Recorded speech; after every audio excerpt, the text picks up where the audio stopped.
a seat at the table with some men with confidence. And welcome to the Open Mics Podcast. I'm the host, Tony, and let's meet the fellas. Today we are joined by Terrence, Sean, and Rhino. So let's say hello to everybody. Hello, Terrence. Greetings and salutations. Hello, Sean. Everybody, how y'all doing? And hello, Rhino. What's good, guys? All right, we got some topics on the table for you. Must be the money.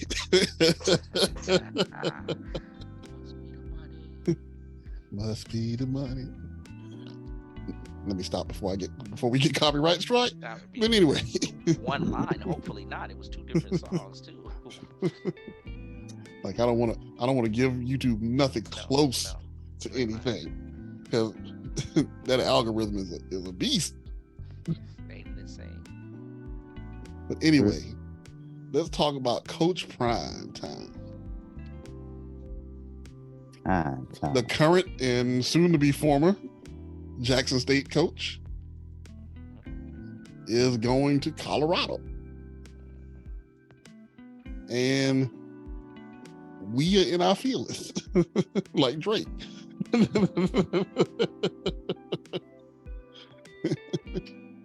Good example, just wow. Like we all know who we are. Yeah. We are in our feelings. Some of us support, some of us don't. Some we of all us know middle. who we be. So I'm just going to throw the question out there to each of y'all individually. Do you support? Not support? If you're in the middle? And why do you feel that way?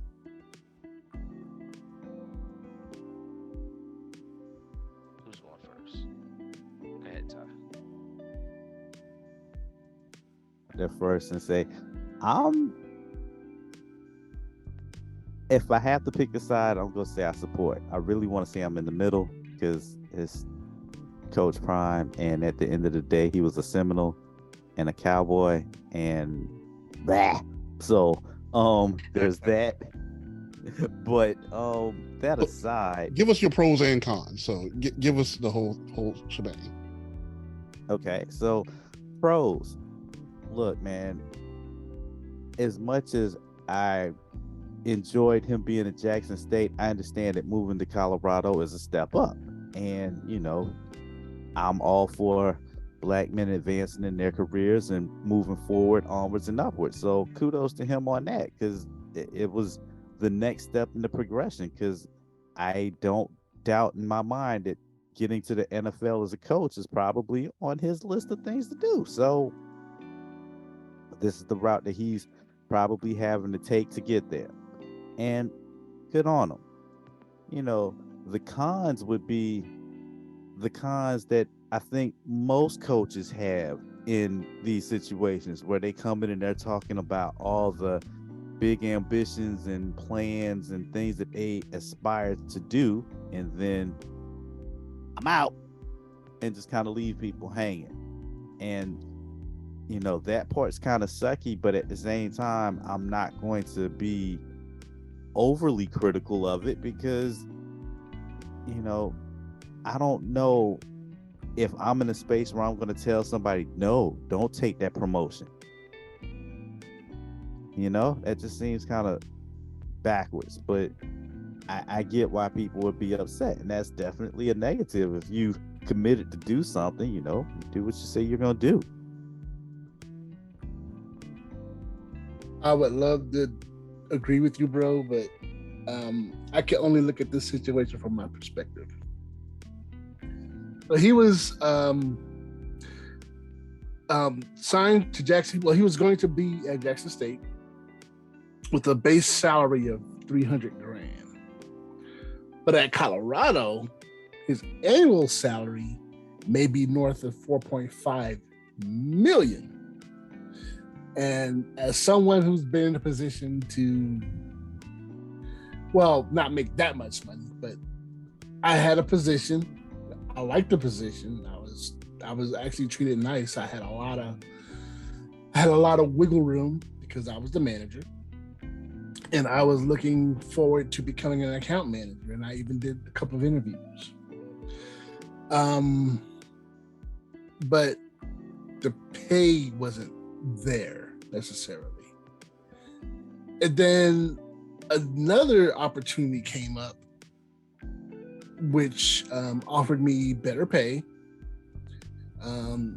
less stress. I got more time to myself. And if I did no overtime and I just worked my regular shift, I'm still getting paid way more than I was as a manager at the last job. So what did I do? I took the new opportunity because it wasn't worth it to stay on as a manager at a high stress, low respect job. And I don't know how Coach Prime is viewing this. I know I'm certain that the money has a lot to do with it. But at the end of the day, man, forget them kids. I'm going where the money is. And yes, a lot of people are going to be in their feelings. I had to look at the disappointment in my boss's face as I told him I was leaving. And dude, I am so sorry. But I got other places to be. All right, my mental health is important to me, but also my wallet is important to me. My cost of living, my livelihood is important to me, and this job isn't doing it anymore. So I thank you for the opportunity, but I'm out the door. And I know I'm giving you 2 weeks, but also this is just 1 week. Also, this is actually going to be 4 days because I kind of fly to New York to bury my dad. When I come back, I won't be here anymore. Sorry. You know, it just is what it is. You've got to look out for number one. I know your kids want my talents and my vision for a decent show to come and run and set everything up. But again, it's also about me too. So, you know, before I get into my feelings on the matter, yeah, I'm going to kind of, I guess, I wind up setting a scenario somewhat similar to, you know, what Ronald said, what's going on. Imagine a school district that is, you know, low funded, you know, low money. You're getting an opportunity to be the principal. I'm taking a speech and I'm up there, and it's like, you know, hey, you know, guys, I'm thankful for this opportunity. I'm coming on. I've got big plans. I'm going to do this and going to do that because we need more educated Black personnel in these particular positions to make sure and make changes to the school and, you know, get in these positions and help out our, hold on a second. How much you said where? Excuse me. Okay, so this will be my last year here.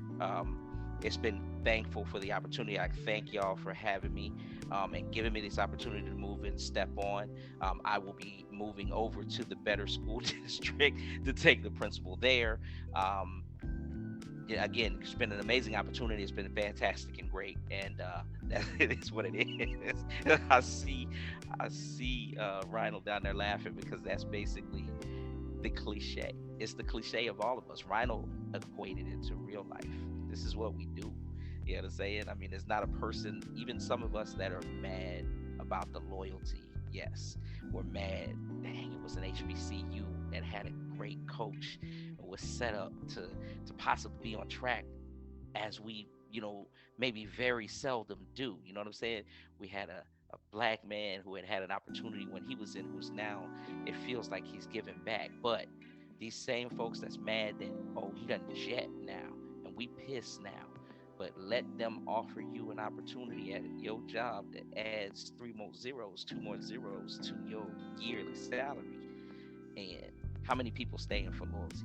And again, take this from somebody who actually has. I let job opportunities go at one after another, based off of the fact that I felt like I had loyalty to the position. I cared about the job. I actually liked what I was doing and those type of things. I put that work ethic part of it into it from that standpoint of ownership, where I was like, hey, I said I was going to do. I got a lot of things on the dock, and I plan to get those things done. But I left a lot of money on the table. I mean, in the end, when I really look at it, I left a lot of money on the table for a number of years. And given that opportunity to make that mistake again, I would not. So I can't. No one can blame him. We're all sad that a quality coach, because he did come in, there was a question mark on, well, what was he going to be? When he came in and he proved himself, then it's like, okay, that's great. We got a great coach for an HBC. No, we don't. For 1 year. Okay, cool. let's look otherwise, And so, but like Rhino said, and these guys are saying, kind of regardless to how we feel about it, like that's my actual feelings. But in the end, when it comes down to numbers, and Rhino actually spit the numbers, yeah, I'm probably not staying for that either. I mean, there's only so much loyalty in the world,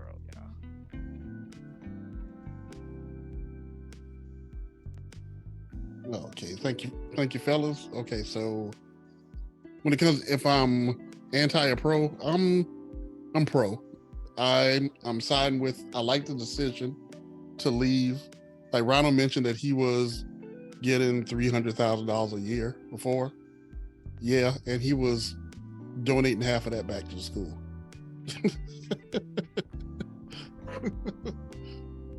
Compare that with $5 million.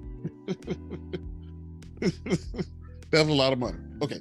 But at the same time, I don't think it was a money decision. I think money was involved, but I really don't think it's a money decision. But I think this is my number one thing, right? I don't think it matters as much as why he made the decision as how the relationship between him and Jackson State and the Black community, how all that went south throughout this whole thing. Because I guess I look at it from kind of a customer service perspective, right? Like if you have a company and somebody calls in to cancel, you're polite to them even when you're losing that relationship, right? Even when you're separating from them, you try to have a certain amount of tact and, scruples, because you don't know if you're going to run into this person again, or you don't know if this person's going to come back, or you don't know what they're going to say about you once they leave. Like a lot of those things matter. So one of the things that gets me is, okay, so Prime gave 3 years, right? They can't say that he did a bad job those 3 years. Stadium improved, their pockets definitely improved, right? Facilities improved, record improved, recruiting was through the roof. Like a lot of things are better after 3 years than before. But now he's gone. You now have to replace him. Who's going to be the next person to take this job, seeing how you did him on the way out? Right?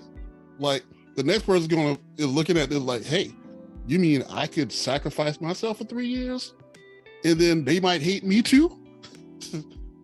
Why am I coming over here? And I think that's one of the things that we as the Black community mess up a lot of times. Like we don't reward sacrifice as much as we should, and we tend to get to the point where it becomes an expectation, right? So you gave 3 years, you should give a 4th year. You should give a 5th year. It's your responsibility to give a 4th, 5th, and 6th year. You don't have to do anything. Like, he's a free person. And life can change your decisions. You may have completely wanted to do it for those 3 years, and then something in your life changed, and like, I need to make a move because year 4, things are different now. I made commitments and promises in years 1, 2, 3, but something happened that I didn't see coming, so I need to make a switch. But I think I'm just overall disappointed at us in how we treated him on the way out, and how I feel like he just wasn't, like, he was even booed at at Jackson State. Like, he was even booed at the stadium, as if like he wasn't there, selling out tickets and stuff like the last 3 years. I don't know. I just get tired of seeing us turn on us. I think that's the number one thing. I'm tired of seeing us turn on us for whatever reason. Go ahead, Terrence. I can see. I can read your mind. Okay, so I hear what everybody's saying, right? About the money and turning on him because he has free will and agency to make the decision to go wherever he wants to and stuff like that, right? So that's a point. But at the same time, you were talking about values and traditional things. Perhaps I'm thinking about this from a different perspective as a parent a little bit, and I think you guys might be able to relate with what I'm about to say if I spin it this way.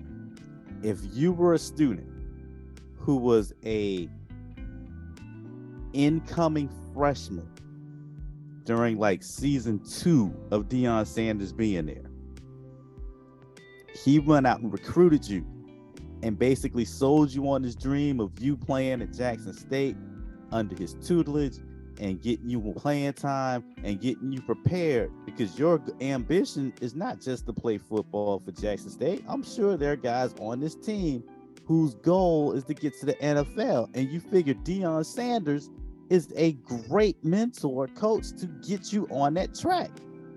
And then your sophomore season, yeah, I'm out.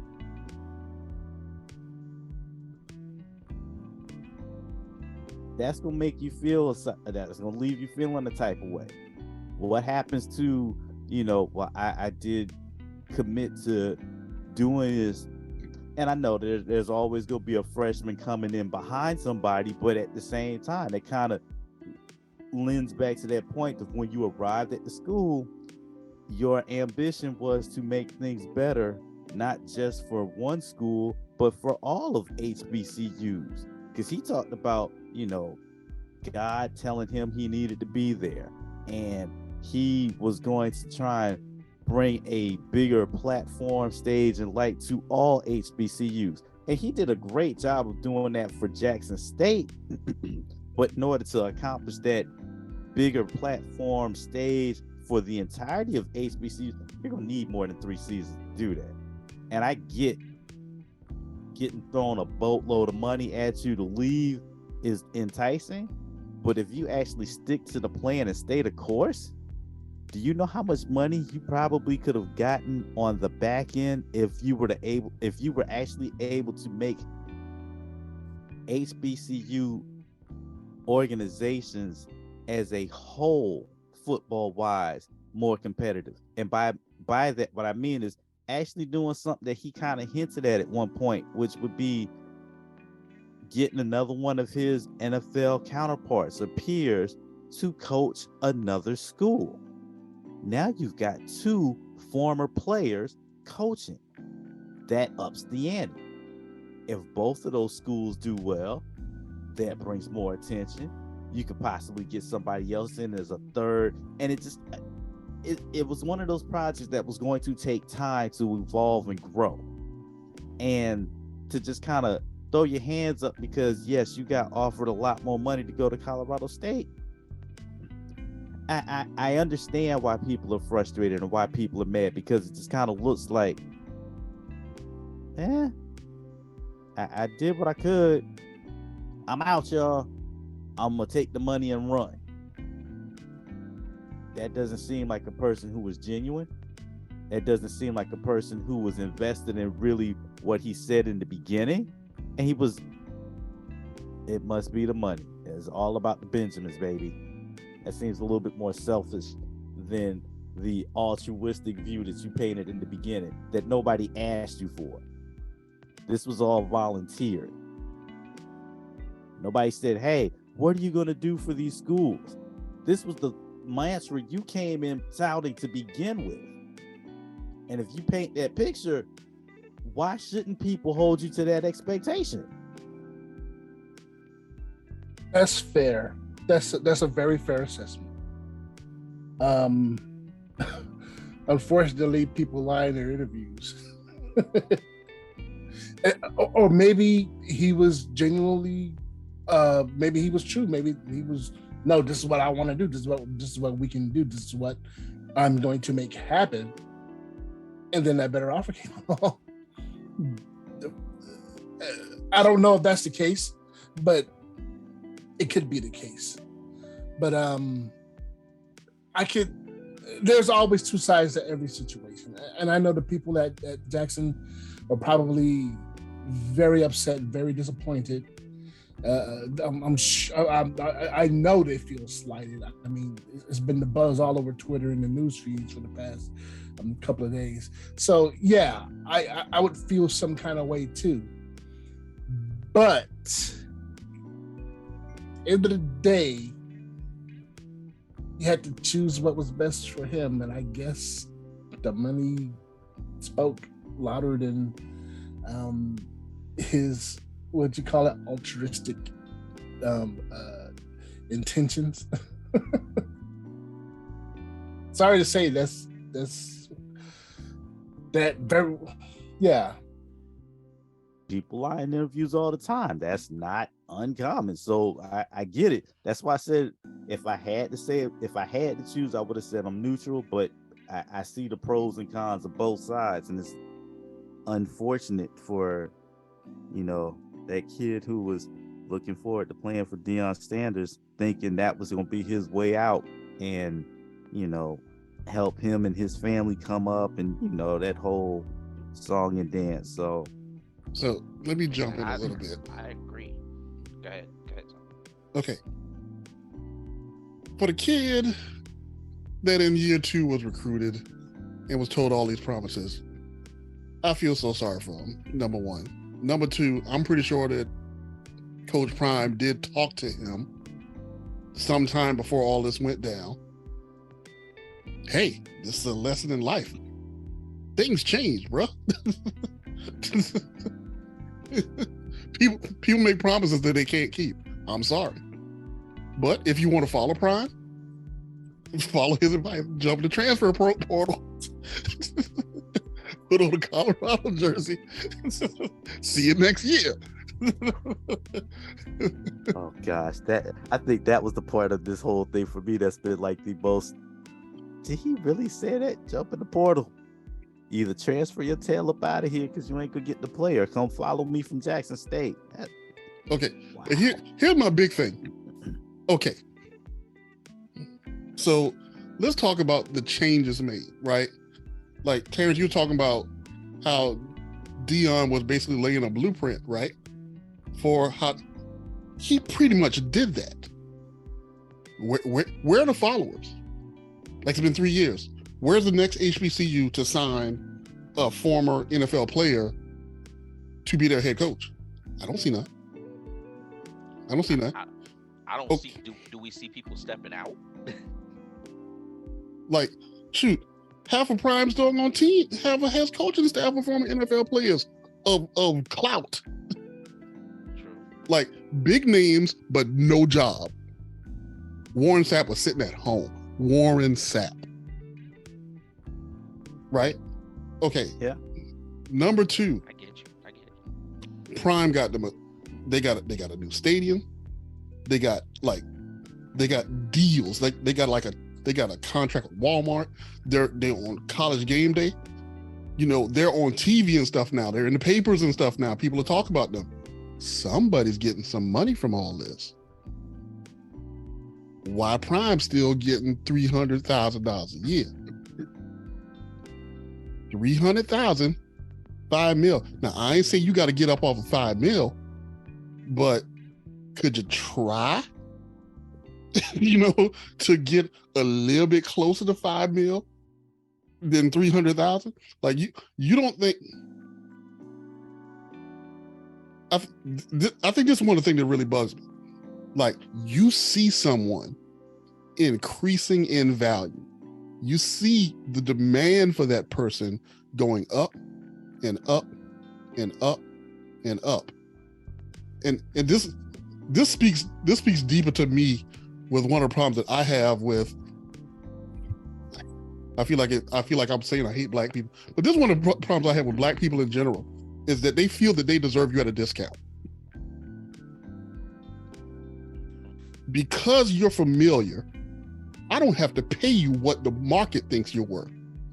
I should get the black tax. I should get the black credit. I should get the we familiar, the we familiar price tag. Like, you my cousin, you my boy. I know what you charge them non-pigment having folks, but we fan. Like, I should only have to pay you this. That burns me, man. I can't stand that mess. Yeah, that's disgusting for people to even present it to you. It's dismissive, and it's like it devalues you. It's like, no, I'm worth more than that. Let me give one more line. In the words of Riley Freeman, pay me what you owe. Now you can continue. You gonna pay what you owe. It's that time of year. I love it. Yes, it is. Nah, I'm feeling you though. I can feel you completely from that standpoint. So, with the discount and whatnot, and this is why I was saying that from that standpoint too, right? And see, I've often wondered, like, just from a layman's standpoint, I didn't know Jackson State was an HBCU until Prime showed up, right? Now Prime is there, whatever, putting them, getting them going. Yeah, there should have been some offer for increase for that, and you are right. We as a people, we do. I mean, I even understand the start. Like, if we all gonna start something, or I'm starting something, and y'all trying to come in with me, I might have to tell y'all, hey man, I need y'all to work with me a little bit here. I just starting. Y'all my boys, help a bro out. Let's let me get on my foot in, that type of thing. But you're right, that one of the things that does happen all too often with us is, even once footing has gotten there, you know what I mean, we don't see an advance from that standpoint. I look at businesses and things like that, and not only my old neighborhood, my current neighborhood, and and I feel like this for both businesses, for whatever the business is. I get, just from looking on the outside, you can tell that the people don't put anything back into their business. The sign that's up there that's been faded, it's Giacomo's, and the C been blinking ever since you used to go there getting sandwiches. The C still blinking, 10 years later. You ain't putting no money into it, you had that kind of white where you could put your hand on the cinder block building and come off with white, and you was able to do it 10 years ago. You can still do it. Parking lot was unpaved and small 10 years ago. You've been on the news. People done been by your establishment to get food. You got pictures on the wall. Parking lot still small and dirt paved. It's not nostalgic after a certain amount of time. After a certain amount of time, you need to start trying to gain and do some other stuff.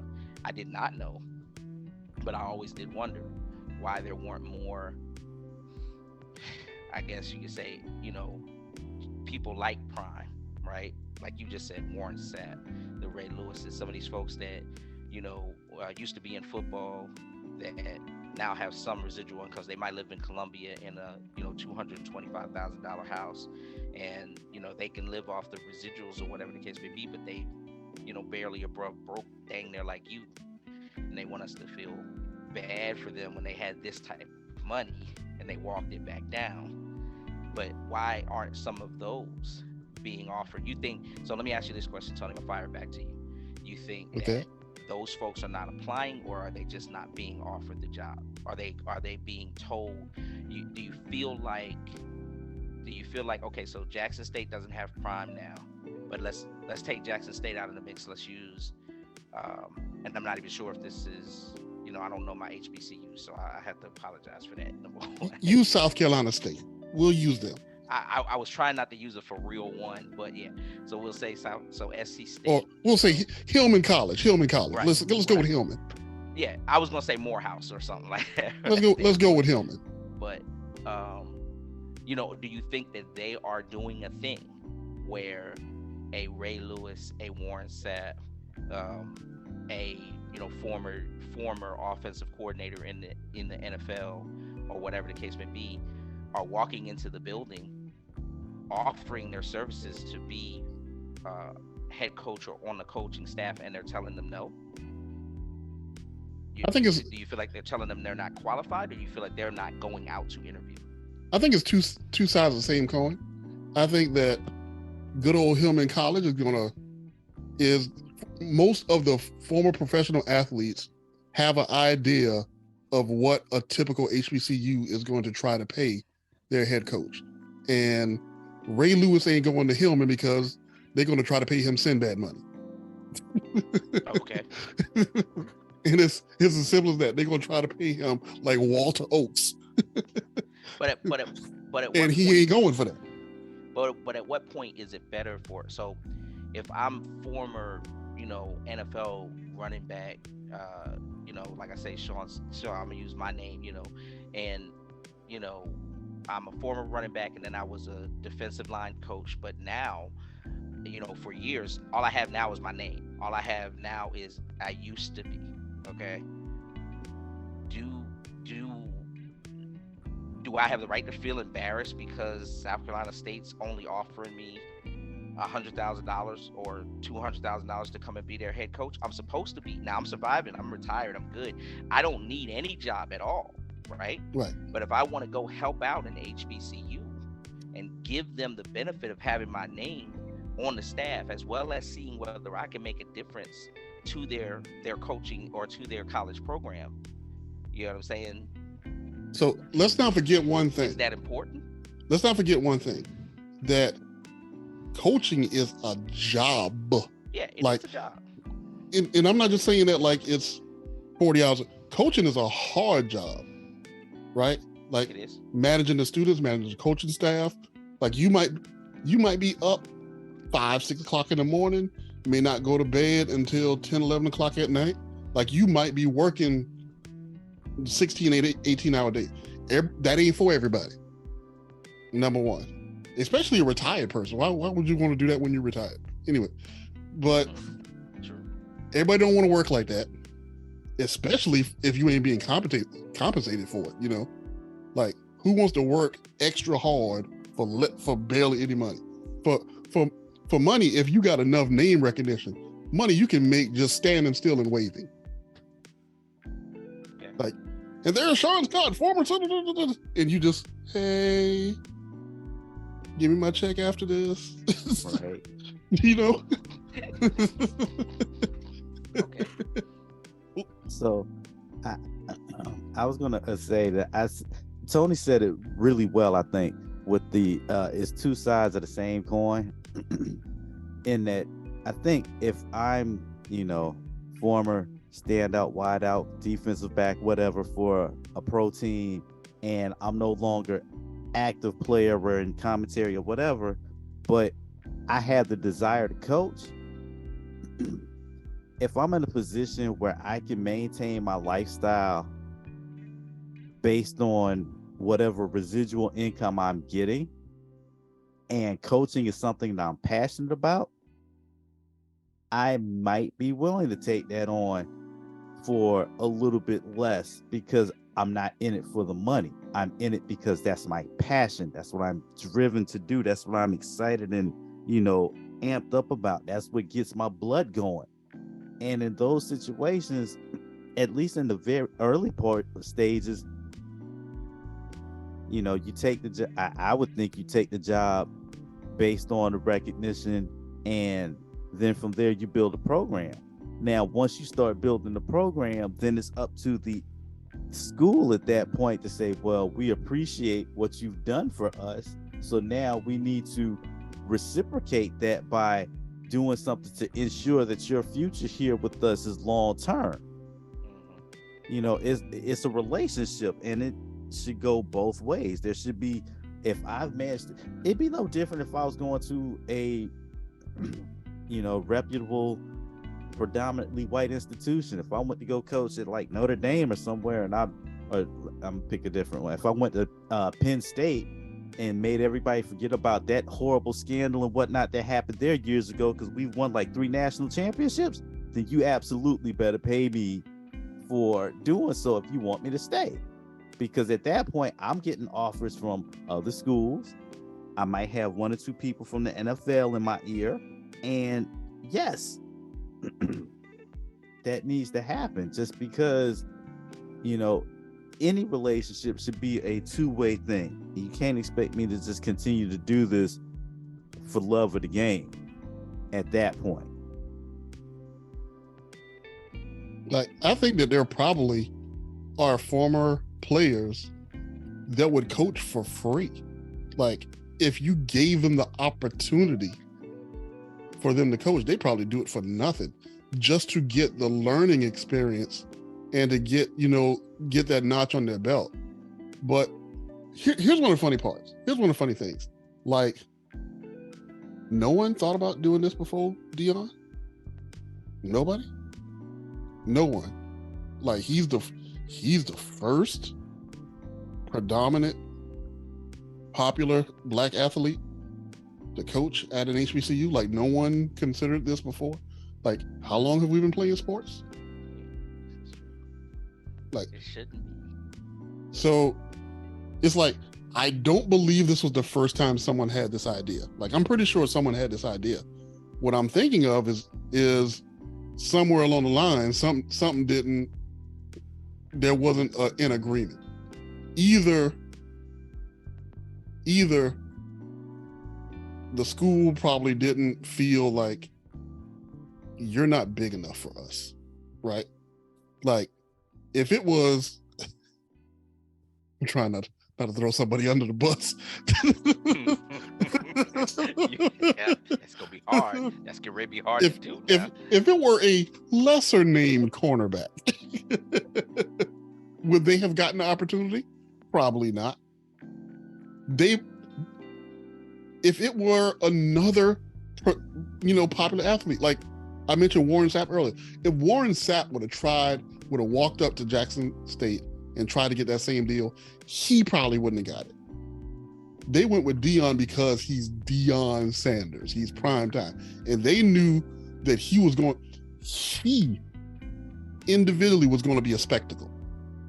They knew he was a camera magnet.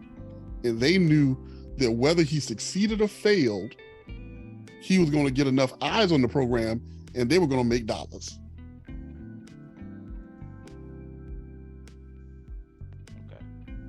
Isn't that still possible though? What do you mean? Hasn't he, by agreeing to go through with this thing, even though he backed out and went with Colorado, hasn't he still kicked the door open for somebody else to come in and do the same thing? Okay, so this is how I feel. Okay, so I know you're not into sports as much as the rest of us, Rhino, but right, I'm pretty sure you'll follow this easily. Like, Terrence, Sean, okay, whenever in the NFL, whenever somebody wins the Super Bowl, the very next year, it's like that team now becomes the plan for the next year, right? Like, if the 49ers win the Super Bowl, then whatever the offense they ran is, and whatever the defense they ran, whatever plays they were calling, that is now the new plan.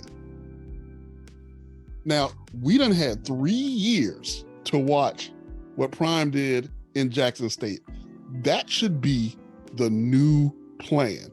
Like, you saw him went from nothing to something. You have a blueprint. Like, and here's the funny part is, like, I can understand if he left them when they were, 7-7, they were 50%, they were barely winning, and it's like, oh, we're close, we're almost there. He left them with a what were they undefeated?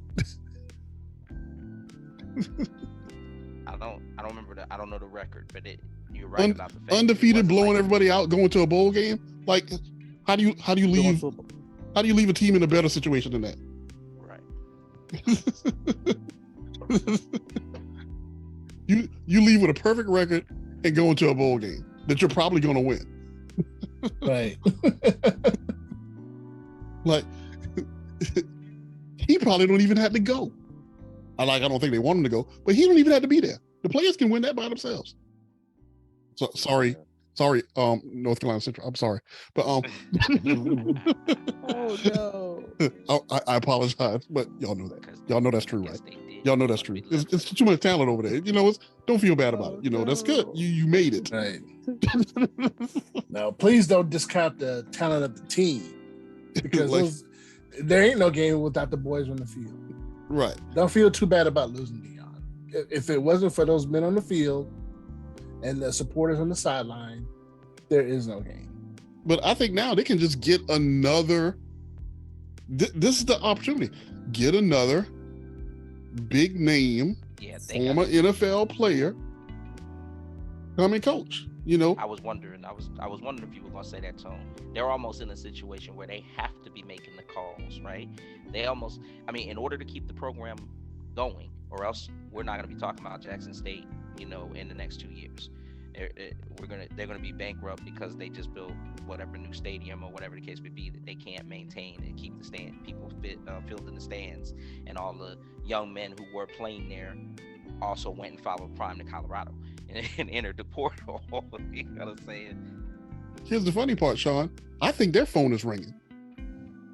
I agree with that. That's what I was saying. I agree with that. That's why I asked you that question. Like how we were talking about, has no one thought about this before? Well, they're thinking about it now. Like, all right. Oh yeah. Like there's always people looking for a good opportunity they can capitalize on. Exactly. Don't get that twisted. Somebody is making a phone call somewhere. A bunch of somebodies. Nobody wanted to coach Jackson State when they were 0 wins and 2 wins, but undefeated Jackson? Yeah, give me that team. That's like if you play in NBA 2K and you picking the Golden State Warriors. Like, right. Give me the team with the best players. Right. Plus, you gotta have. You would have to have somebody that's got to step in, right? If I was a good prospect, number 2 or whatever, like Rhino said, the guys on the field, and I'm just about to put my name in. I didn't decide. Oh yeah, I'm following Prime. I guess I'll be in Colorado. I'm trying to tell all my folks, go ahead and get your bags ready to have to get on planes and come and wait. Who's coming? You need that. You need to tell me that. Like, who are they hiring as a coach again? Shoot. What's the names that are thrown around? Wait a minute. Snag another cowboy. Like, get Emmett. Get Michael Irvin. Yeah, Emmett or Michael Irvin might be coming. Get Jerry Rice. Find somebody. Hold on a minute. Let me sit tight.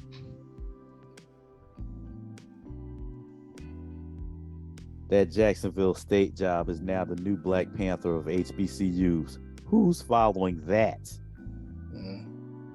Yeah. But here's the thing.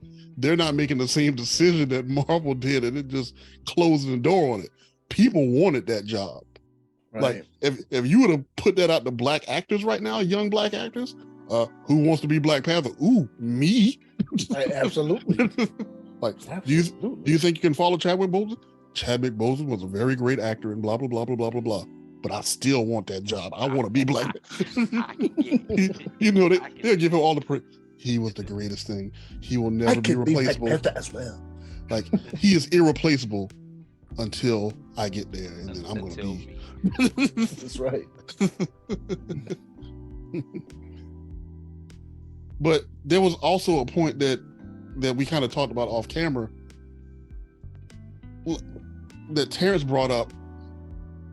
Like, his son is going to be the coach. Is going to be the quarterback at Colorado. Like, how much of this is a parental decision? Yeah, this is true too. Like, I understand I made promises to the school and the community, but that's my child right there, Right. So, I got an opportunity to go coach up my son. Yeah. I had an opportunity to bring my son with me to this new school and a bigger, better opportunity. Exactly.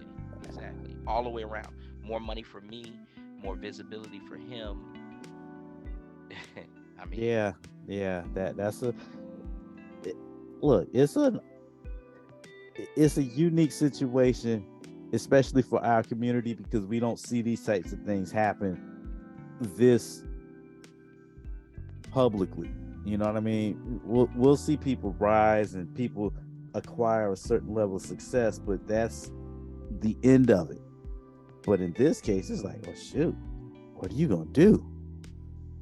Why are we mad at him for wanting to put his son in a space where he can do better? Are we really that like closed-minded and you know self-centered? Well, not self-centered, but are we hating that much? Or are we gonna promote? Look, man, do what you got to do to get your boy that shine.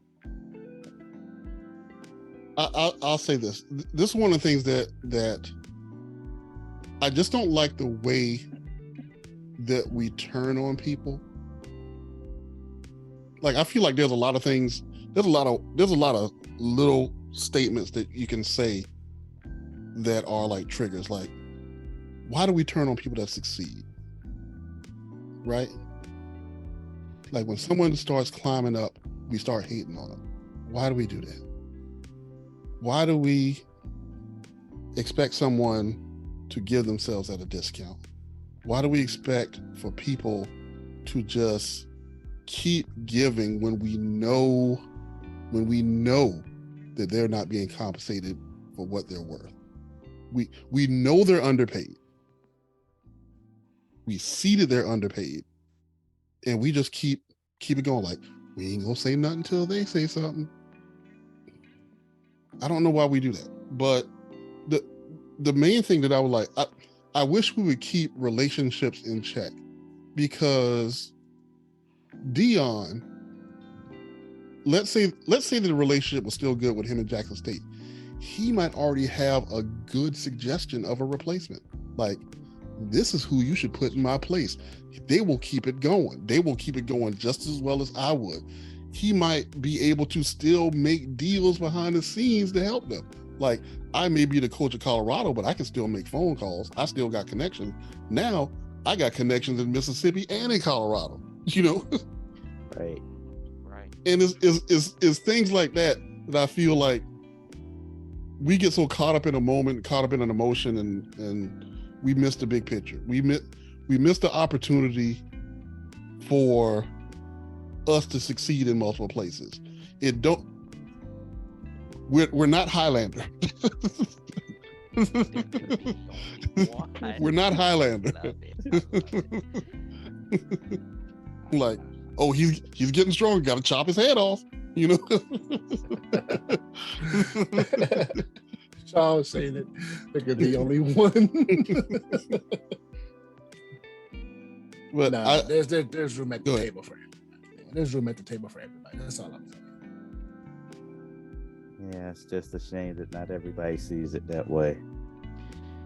And some of it is unfortunately, there is a capitalist. Like when you're talking about money, some of it is the capitalist mentality. Just when folks are in a position like Tony was saying, and like I was saying a little bit earlier, you should automatically kick in and understand that this person has a worth. To here I am, I'm going up because I made this higher, and then it's like you never look back at that, right? This is part of your people. This is a person on your team. You brought them in for the very reason of wanting to make more money, the visibility, all this other stuff, and all of it happened. And yet, because of your capitalist mindset, you think, see, I never need to pay, this person any more than what I paid them.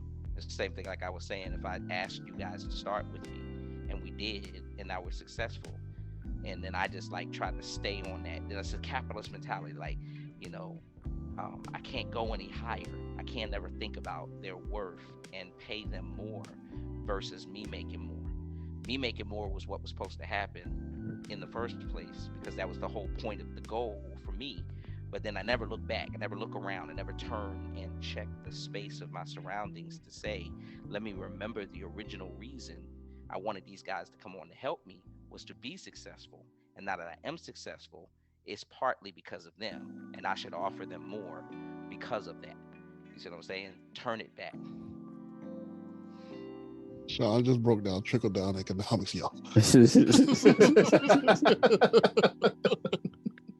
Like when I get rich, it trickles down to all of y'all. That's what it's supposed to do. That's what it's supposed to What do. it's supposed to It's do, supposed yeah. to do. It's supposed to Don't do. do it all the time.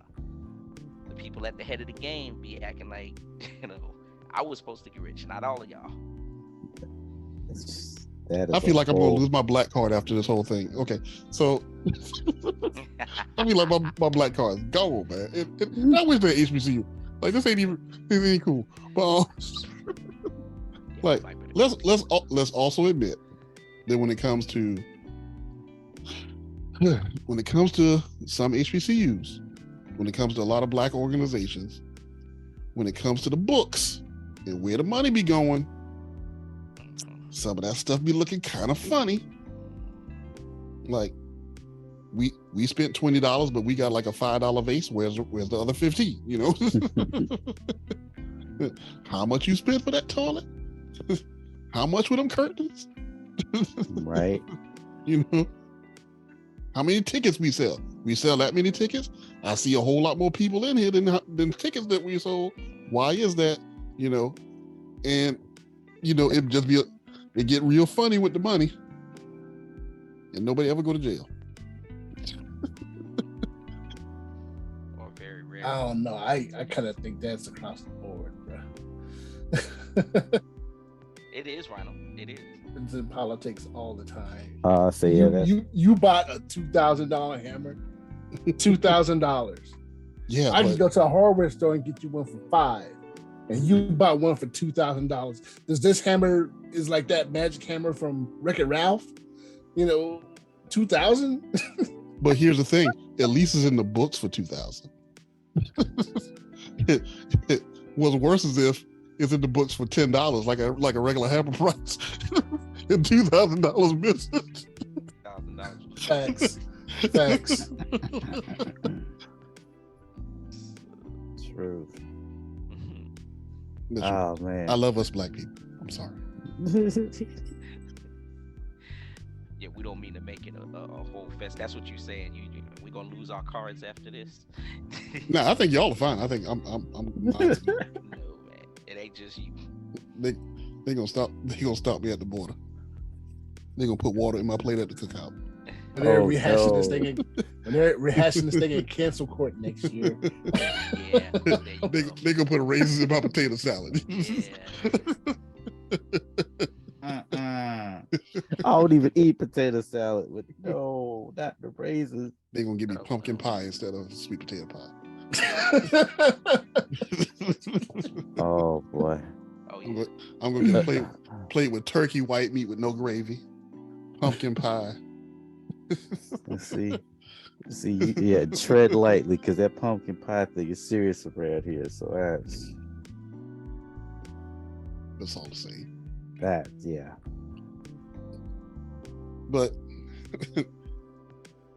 y'all fellas want to add anything before we close? Nah, man. I think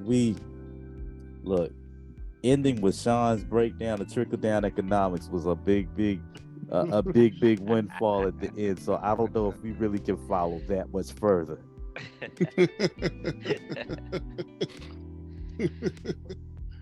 Okay, well, in that note, I'll send you for the close, man. I would love to hear how the rest of the community is feeling about this whole Deion Sanders thing because it's a polarizing event, and I think one of the things that we may not have talked about was, should it really be this big a deal? But that's always something that needs to be talked about, and if it wasn't a big deal, we wouldn't have much to say. So definitely leave your comments, let us know what you're thinking, how you land on the issue. Love to hear from you. And as always, thank y'all for listening. Like, share, subscribe. God bless you. Good night. Deuce. Peace. Good night, everybody. Have a good one.